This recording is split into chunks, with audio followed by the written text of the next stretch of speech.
طب يا شباب ندخل بقى على العلاقة التناقصية. أول حاجة يلا نشوف معناها. العلاقة التناقصية يا سيدي مثلا واي تتناسب عكسيا، مش عكسيا بقى، نقول تناقصيا مع اكس. واي تتناسب تناقصيا مع اكس. طيب معناها ايه؟ معناها ان لو اكس زادت واي بتقل، لو اكس قلت واي بتزيد، بس خد بالك مش بمقلوب النسبة. يبقى معناها إذا زاد أحد المتغيرين أو أحد العنصرين فإن الآخر يقل، وإذا قل أحد العنصرين فإن الآخر يزداد، لكن مش بمقلوب النسبة.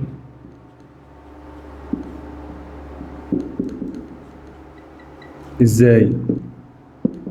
يعني مثلا لو العنصر الأول زاد للضعف، التاني هيقل بس مش هيقل للنص. خد بالك لو التاني قل للنص دي اسمها علاقة عكسية مش تناقصية.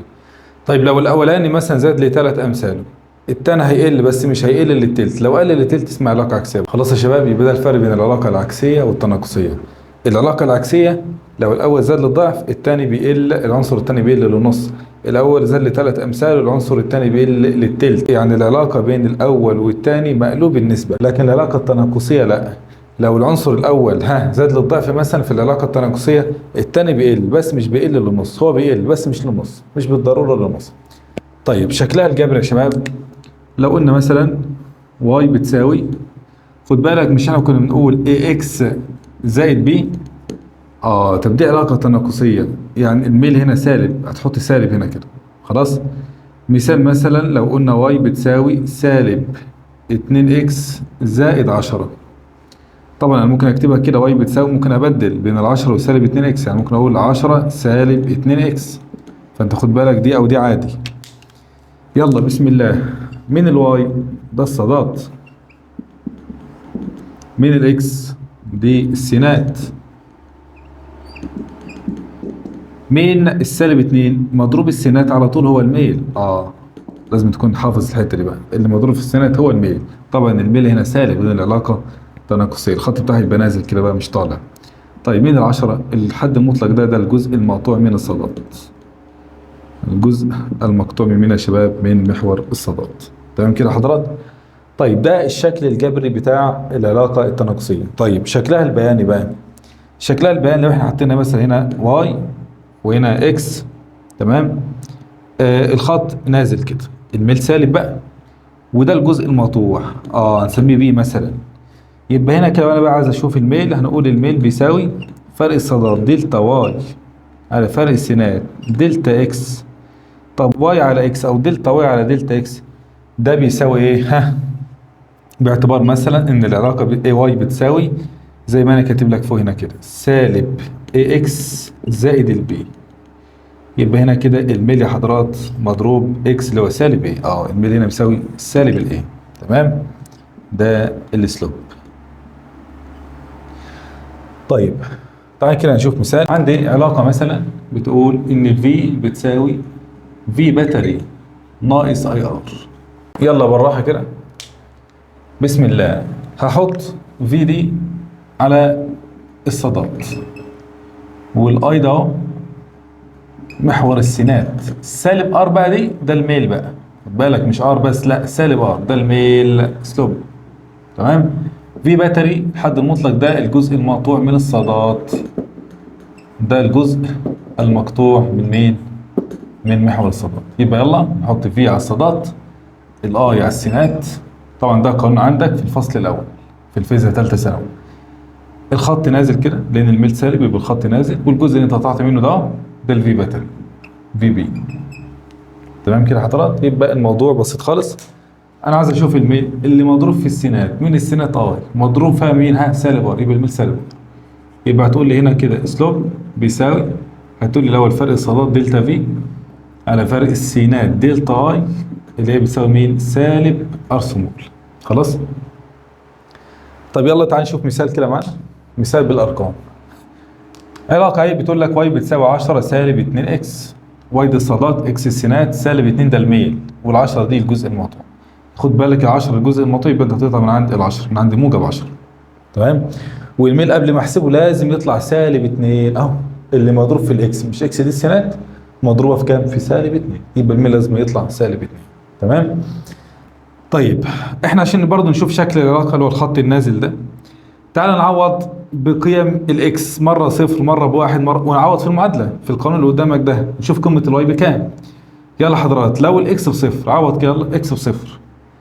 طيب سالب 2 في صفر بصفر، يبقى كده واي بتساوي 10 اهي، واي بتساوي 10 او النقطه اهي. طيب لو الاكس بواحد، يلا سالب 2 في 1 بسالب 2، 10 ناقص 2 ب 8، يبقى لو الاكس بواحد الواي ب 8.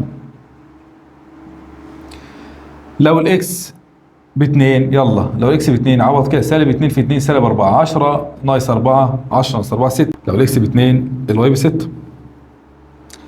طب عوض عن الاكس بتلاتة، سالب 2 في 3 سالب 6، 10 ناقص 6 4، لو الاكس بتلاتة الواي ب 4.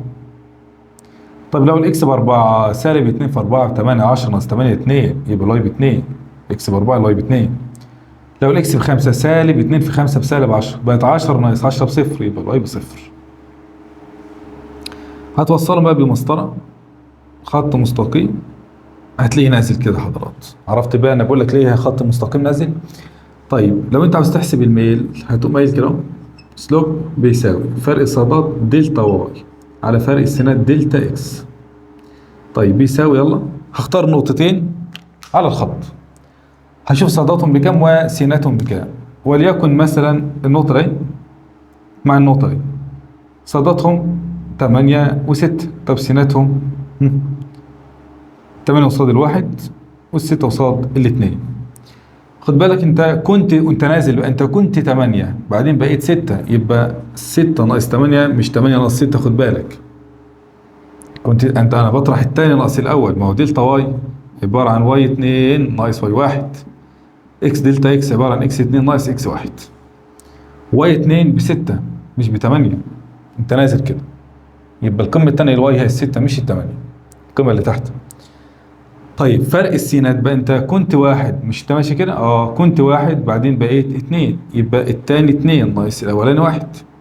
كده فوق الستة سالب 8 بسالب 2، تحت 2 ناقص 1 ب1، يعني كده سالب 2، وانا قلت لك الميل لازم يطلع سالب 2 اهي، المضروبه في السينات، خلصت. تمام، موضوع بسيط وسهل اهو، بالسالب 2. طيب يلا تعال نشوف المساله دي كده. عايزين نحسب الميل. خد بالك الميل بالزاويه بقى تان ثيتا، بس مين هي الزاويه؟ الزاويه محصوره بين الخط والسينات، لا بين الخط وموجب السينات. ادي الخط وده موجب السينات اهو، مش ده. طب دي كلها زاويه مستقيمه 180، دي 120، يبقى دي كام؟ يبقى دي على طول ب 60. خلاص مش تبقى كلها 180، بس انا مش محتاج ال 60، انا محتاج ال 120 اللي هو مديهان، لان ال 120 هي دي الزاويه، هي نفسها الزاويه اللي بين الخط المستقيم وموجب السينات. يبقى انت عندك على طول الميل بتاع الخط اللي قدامك ده تان ثيتا تان ال 120 على طول يا شباب، وتشوفها بقى بالاله تطلع كام. تمام. طيب تعالى هنا شوف، مديك الزاويه اللي على الشمال اللي انت مش عاوزها. هل الميل هنا تان 30؟ لا، ليه؟ انت بتاخد الزاويه اللي بين الخط وموجب السينات زاويه ده. طب دي كلها 180، شلت منهم 30 يبقى 150، ايوه، يبقى الميل تان 150 مش تان 30. يبقى الميل بتاع الخط اللي قدامك ده بيساوي تان 150. ماشي حضرات؟ طيب يا شباب، بعد كده مقارنه بين علاقتين تناقصيتين. بقول لك هنا ايهما اكبر ميل، A ولا B؟ لو خدت بالك هتلاقي برضو الخط A موازي للخط B. احنا قلنا اي خطين مستقيمين في الرسم البياني متوازيين يبقى لهم نفس الميل. تمام كده اهو. يبقى دلوقتي انت عندك الخط A يوازي الخط B. A و B مالهم؟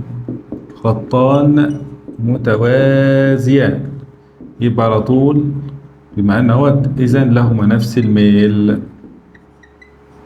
تمام شباب، لان الزاويه اللي اصنعها الخط A مع موجب السينات هي نفسها الزاويه اللي اصنعها الخط B مع موجب السينات، الزاويه المنفرجه ده اهي، وطالب لهم نفس الزاويه يبقى نفس التان ثيتا، يبقى نفس السلوب. يبقى اذا سلوب بتاع A بيساوي السلوب بتاع مين؟ بتاع B. ماشي يا حضرات؟ طيب المثال الثاني بقول لك علاقة في بتساوي في باتري ناقص اي ار. القانون اللي عندنا في المنهج في بتساوي في باتري ناقص اي ار. حطيت لك الفي على الصادات والاي على السينات. طبعا الميل المضروب في الاي، مش دي السينات الاي، اللي مضروب في السينات المضروب في الاي سالب ار، ده الميل على طول، والجزء المقطوع في باتري. طيب بيقول لك ايهما اكبر في الفي باتري. طيب الفي باتري بتاعتها فوق، الاي الفي باتري بتاعتها تحت، يبقى الفي باتري للبي اكبر من الفي باتري للاي. سهله اهي.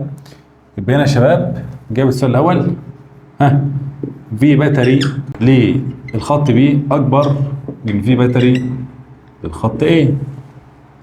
تمام، كلام واضح وصريحه. طيب بقول لك كمان ايهما اكبر في الار سمول. مين اكبر في الار؟ تعال نشوف.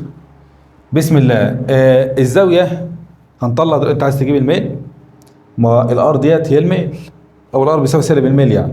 بص بالراحه كده، الفي بتساوي في باتري ناقص اي ار. اي سينات سالب ار ده الميل، يبقى على طول الميل بيساوي سالب الار. يبقى هنا الار بتساوي سالب الميل. خلاص، الار بتساوي ايه؟ سالب الميل. طيب مع بعض بالراحه بقى، صلى على النبي سيدي. تعال نشوف الزاويه بتاعه الخط ايه بكام، والزاويه بتاعه الخط بي بكام. بالراحه كده يلا. الزاويه بتاعه الايه، اوعى تقول لي 30، لا انت تاخد الزاويه المنفرجه دي كده، دي كلها 180، هتشيل منهم 30 بقى 150، يبقى زاويه الايه 150 درجه. طب زاويه البي اوعى تقول 15، ده الزاويه اللي تحت كلها 45. طب دي كلها 180، شيل منهم ال 45 اتبقى كام؟ اتبقى 135. يبقى زاويه البي 135 درجه. ماشي حضرات؟ طيب انت عاوز مين؟ عاوز الميل بتاع ايه. الميل بيساوي تاني الزاوية، يعني تاني 150. طب هنا كده ميل بي برضه هيساوي تاني الزاوية بتاعته، تاني كام؟ 135. طيب الار بتساوي سالب الميل، يبقى هنا كده ار بتساوي سالب الار بتاعت ايه؟ سالب تان ال 150. وهنا كده الار بتاع الخط بي بيساوي سالب تان 135. خد بالك الار بيساوي سالب الميل، مش ده الميل بتاع بي، اضربه في سالب يديك مين؟ الار. هتروح بقى بالآلة سالب تان 150 تطلع بجذر 3 على 3، يبقى كده ار ايه بتساوي جذر 3 على 3 اللي هي كام تقريبا؟ 57 من 100. تمام يا شباب؟ طيب الار بتاعت البي سالب تان 135 تطلع بواحد. طيب ركز كده معايا بقى، مين اكبر؟ الخمسة من 10 ولا الواحد؟ الواحد طبعا. يبقى انت دلوقتي مين اكبر في الار؟ كده خلاص انت عرفت ان الار بتاعت الايه اقل من الار بتاعت البي، يعني الار بتاعت البي هي الاكبر. طيب السؤال الثالث، يبقى ده كده يا شباب كان اجابة السؤال الثاني. السؤال الثالث بقى عاوز النسبة بين ار اي على ار بي. ار اي على ار بي، ار اي بكام؟ بجذر 3 على 3، جذر 3 على 3 هتنزل تحت، وار بي بواحد تحت بواحد اهو. يبقى كده الناتج جذر 3 على 3 اللي هي برضه يا شباب 1 على جذر 3.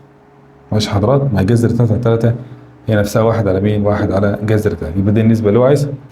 طيب يلا يا شباب ندخل على العلاقة اللي بعد كده.